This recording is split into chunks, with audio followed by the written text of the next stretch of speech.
Miarabantsika rehetra amin'ny anaran'ny Tompo. Mahazo vola fa tsy misy miangana. Izay indray havana no lohatenin'ity vidéo manaraka ity. Vidéo fahatelo izy ity iresahantsika mahakasika ny mavesatra sy ny entana na hoe fardeau sy ny charge. Be dia be ny olona no mitaraina. Ny amin'ny hoe rehefa mba mahazo vola izy dia ohatran'ny be adidy be. Lany foana ilay vola asa mety hoe misy olona marary amin'ny fianakaviana, marary ny ray aman-dreny, marary ny ray tampo, misy mindram-bola, misy sahirana sy ohatran'izany amin'ny sakafo dia be ilay andehanan'ilay vola dia lasa tsisy miangana mihitsy n'ilay vola. Ary izany no tena te-hampianatra antsika fa misy tenin'Andriamanitra ny Galatiana 4:9 izay fahitsika tsara amin'ny hoe mifampitondrà izay mavesatra. Io zany dia ampianarina mihitsy hoe misy ny fotoana izay tena hoe misy ny olona izay akaiky anao, na havanao, na ray tampo aminao, na namanao, na mpiara-monina aminao, na mpiara-miasa aminao sy mpiara-mivavaka izay hoe mitondra entana mavesatra izy.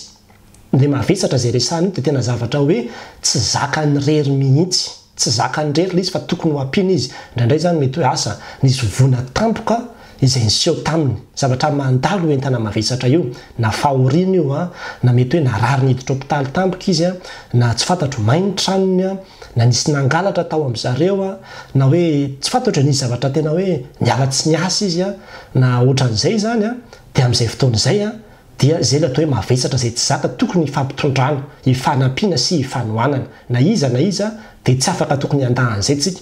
Kanefa dia zao eo ambany eo ihany izy amin'ny Galatiana 4:9 eo amin'ny 5 dia miteny kosa manao hoe fa samy hitondra ny entany avy ny olona rehetra. Samy hitondra ny entany avy, tsy hoe dia ho ampitondraina ny olona daholo ity zavatra rehetrarehetra ity, ny mavesatra ihany no hifampitondrana fa ny entana samy mitondra ny azy. Ino no entana io? Io entana io dia tsy ino fa rehefa jerevanao ny Baiboly amin'ny teny frantsay dia hoe charge io. Dia le charge dia zavatra izay hoe ianao mihitsy fa miandraikitra anazy isan'andro. Andraikitra izy ohatra hoe ny sakafonao, ny hofantranonao, ny jiramanao, ny gotean'ny zanakao, ny freanao. Zany rehetrarehetra zany dia efa ianao no tompony andraikitra amin'izany dia tokony ianao no hitondra an'izany fa tsy ampivesaranao ny olon-kafa izany. Dia tsy fahaizantsika mandray an'izay hoe limite izay hoe hatraiza ny fetrany tokony hanampiako ny hafa. Raha fardeau dia manampy ianao, fa raha charge avelao izy ihany no hi-charge ny tenany. Fa ny olona manko dia izao chargentsika aty amintsika daholo ny zavatra rehetrarehetra dia lasa surchargé tsika dia ny hafa zany lasa déchargé. Dia samy problème daholo na ianao ilay surchargé na ilay hafa déchargé fa tokony samy michargé ny tenany avy ny tsirairay avy amin'izay zavatra samy hafa isan'andro. Dia zany mahatonga an'ireny ohatra hoe renim-pianakaviana na ray-pianakaviana dia tena hoe memenina izy hoe tsy zavatra miangana mihitsy zaho izy mahazo vola fa dia ny adetiko amin'ireto zanako reto, manitra ilay zanako dia mena sakafo isan'andro dia atao ohatran'izao dia non, tsy charge anao zany. Avelao izy hitady ny hanina hohaniny fa tsy hoe rehefa tsy manome hanina hohaninao azy dia ho faty izy. Ny tenin'Andriamanitra dia miteny hoe izay tsy miasa aoka izy tsy hihinana. Lasa micharge fianakaviana anankiroa ianao zany. Rehefa ohatra ka manambady ilay olona dia efa manana charge ho anazy izy izay tsy hidiranao intsony ary tsy fahotana mihitsy ny tsy manome anazy fa avelao izy andraikitra ny fiainany, avelao izy hitsikarataka, avelao izy hiasa fa rehefa toloranao foana eo izy dia lasa mipetraka izy dia déchargé izy fa ianao no lasa surchargé dia izay mampimemenina anao.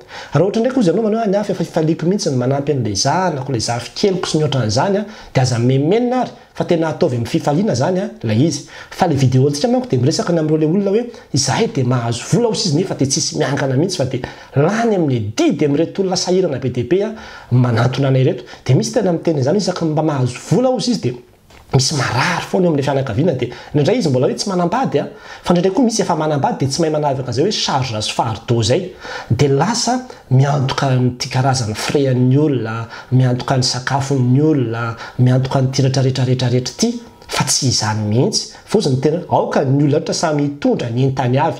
Avelao izy hitondra ny entany fa lasa déchargenao izy. Dia vao mainka ianao mitondra fahakamoana ho an'ilay olona lasa tsy mahavokatra izy tsy hanao n'inona izy tsy ho tompona andraikitra izy fa dia ianao daholo mivesatra an'izy dia izay no mahatonga ilay olana hoe tsy misy miangana mihitsy eo amin'ny fiainana. Dia izany fahendreny izany no ampianarin'ny soratra masina antsika. Dia raha ohatra ka indraindray zany mety afaka ampamanome zany akory tsy miditra hoe tsy afaka hanome sakafo ny olona mihitsy ianao zany ohatra raha indray mandeha indroa tsy maninona fa raha hoe atao fiainana ilay izy dia tsy mety charge ho anazy ilay izy. fa aza raisinao anao mihitsy fa manjary mavesatra ianao dia lasa tsisy zavatra miankana mihitsy amin'ny fiainanao. Andriamanitra tsy nampitondra anao an'izany fa ny faritao ilay zavatra mandalo ino no ifampitondrantsika sy ifanohanantsika fa ny zavatra maharitra izay efa hoe andraikitry ny tsirairay avy amin'ny tenany sy amin'ny ankonany avy aloha samy andraikitra ny azy avy fa manjary lasa misy afetsifetsena misy akamona tafiditra ao anatin'ilay izy dia izay mampikorotana ny fifandraisana sy ny fiarahamonina. Dia izay ry havana dia averiko ihany isaky ny mamarina ny video rehefa mahazo vola ianao dia mivavalo antanio mihitsy aloha ny tompo inona indray Jesosy no tianao ampiasana an'ireto vola reto omeo fahendrena izay ahafahanay mampiasa an'ireto vola reto mba ahafahanay tena hoe mamantatra hoe eto ny limite tokony hanampiana ny olo ity eto ny limite tsy tokony hanampiana azy. Rehefa miteraka ilay olona rehefa manambady izy dia tompona andraikitra izy amin'ny tenany sy amin'ny zanany. Efa tsy ianao intsony ny tompona andraikitra aminy, efa tsy sarotra anao intsony zany ka aza mitady raharaha fa velao ny olona iandraikitra ny tenany avy. Dia ho an'Andriamanitra ny voninahitra mirary soa antsika rehetra. Amen.